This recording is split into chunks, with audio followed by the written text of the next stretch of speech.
సంఖ్యలను తెంపుకోవడానికి మన భవిష్యత్ కోసం మనం వేసుకుంటా ఉన్న ఓటు అని కూడా చెప్పండి.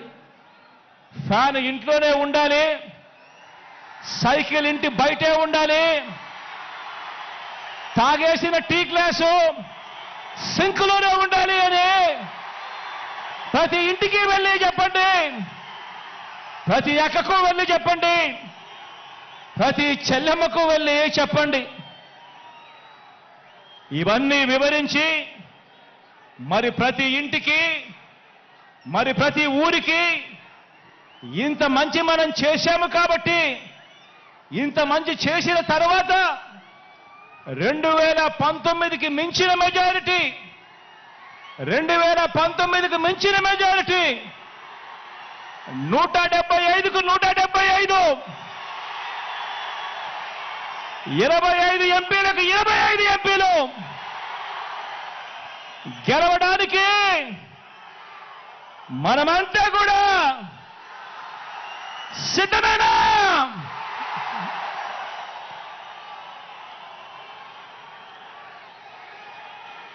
పాలన ఓ స్వర్ణయుగానికి దారి తీస్తోంది. 90% ప్రజలు తెల్ల కార్డుల మీద జీవించే పరిస్థితి నుంచి ప్రతి కుటుంబం కూడా పేదరికం సంఖ్యలను తెంచుకొని వాళ్ళు ఈ అడుగులు ముందుకు వేసే పరిస్థితి రావాలన్నది నా కల. అలా చెయ్యాలన్నది నా లక్ష్యం. ప్రతి ఒక్క ఇంటి నుంచి క్వాలిటీ చదువులు, గొప్ప చదువులు, అంతర్జాతీయ స్థాయి చదువులు చదివేలా ప్రతి పేద పిల్లాడికి కూడా అవకాశం కల్పించటం, అలా అవకాశం కల్పించి ఆ పేద పిల్లల బ్రతుకులు మార్చాలన్నది నా కల. అది నా లక్ష్యం. ప్రతి అక్క చెల్లెమ్మ తన కాళ్ళ మీద తాను నిలబడేట్టుగా ఆ అక్క చెల్లెమ్మ ముఖాన ఎప్పుడూ చిరునవ్వులే ఉండాలన్నది నా కల. అది నా లక్ష్యం. ఏ ఒక్క రైతన్నా కూడా వ్యవసాయం వల్ల నష్టపోయాననే చెప్పే పరిస్థితి రాకూడదు. వ్యవసాయాన్ని పూర్తిగా మార్చాలన్నది నా కల. అలా చెయ్యాలన్నదే నా లక్ష్యం.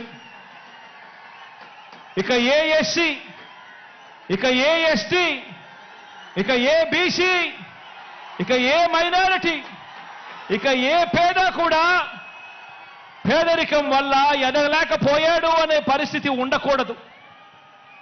పేదవాళ్ళు, ఆ పేదవాళ్లకు సమానమైన అవకాశాలు వారికి రావాలి. కావలసిన సాధికారతలన్నీ కూడా వాళ్లకు కల్పించగలగాలి. అలా చేయగలిగితేనే వారి ప్రపంచం మారుతుంది.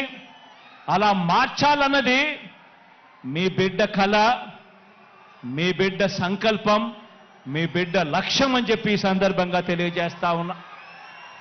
వైద్యం కోసం ఏ ఒక్కరూ కూడా మరణించే పరిస్థితి రాకూడదు.